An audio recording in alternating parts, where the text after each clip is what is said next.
When I conceived Iconic Images, I had a very simple mission in mind, and that was to take photographers to the right places, at the right time, in the right light, to get the best images.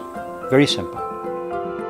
And when those elements come together, I stop shooting and I actually spend a bit of time looking around at the people in my car and the people in the other vehicle.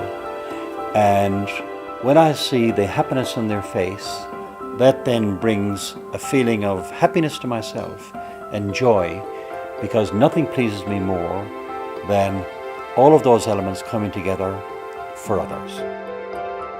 We're looking at the most wonderful scene of domesticity. 3 beautiful young lionesses and at least 10 cubs, all about the same age, tumbling and rumbling and jumping on one another.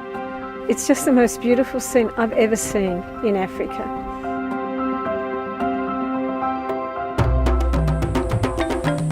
When I was looking for trips, I saw Iconic Images, and it just seemed like a catchy title. I didn't really think about what it would mean.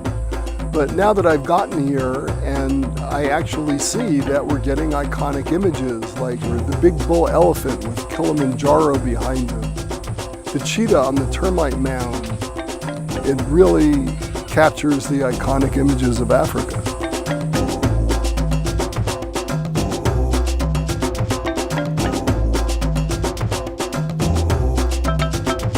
I can't recommend travelling with Iconic Images more highly. We all expect good service, but what they provide to you is far beyond just good service. It's a true, genuine friendliness. And if you have any little query or any little concern, it's attended to it on the spot.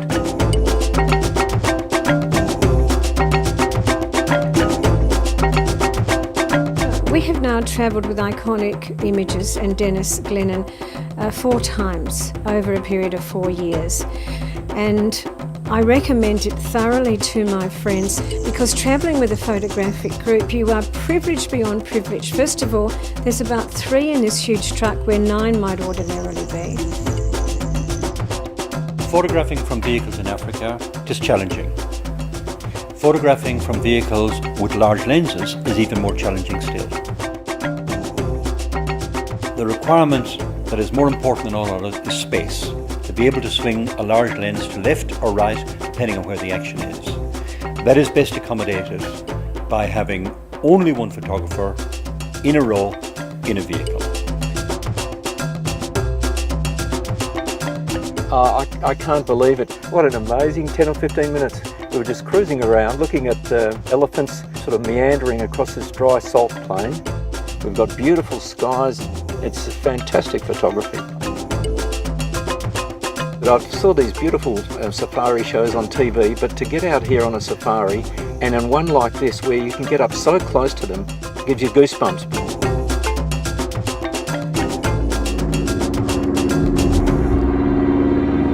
Travelling on a safari in Africa is an exercise in flexibility, adaptability and patience. And one morning, for example, we had to turn back from our game drive because it was raining.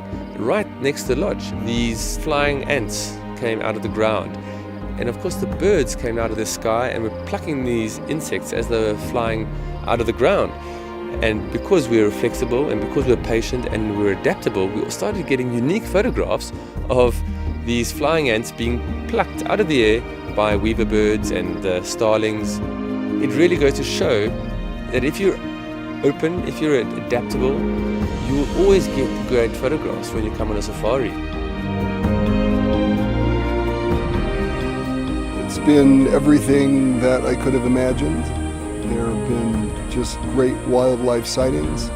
The photography instruction has been superb, and the attention to detail with everybody knowing what they're doing, from the people running the trip down to the drivers. Everybody knows just where to go to get the good shots and sets them up.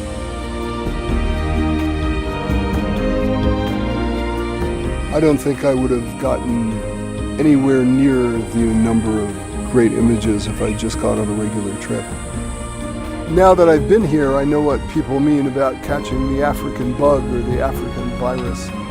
It gets into your blood and it's hard to imagine not coming back.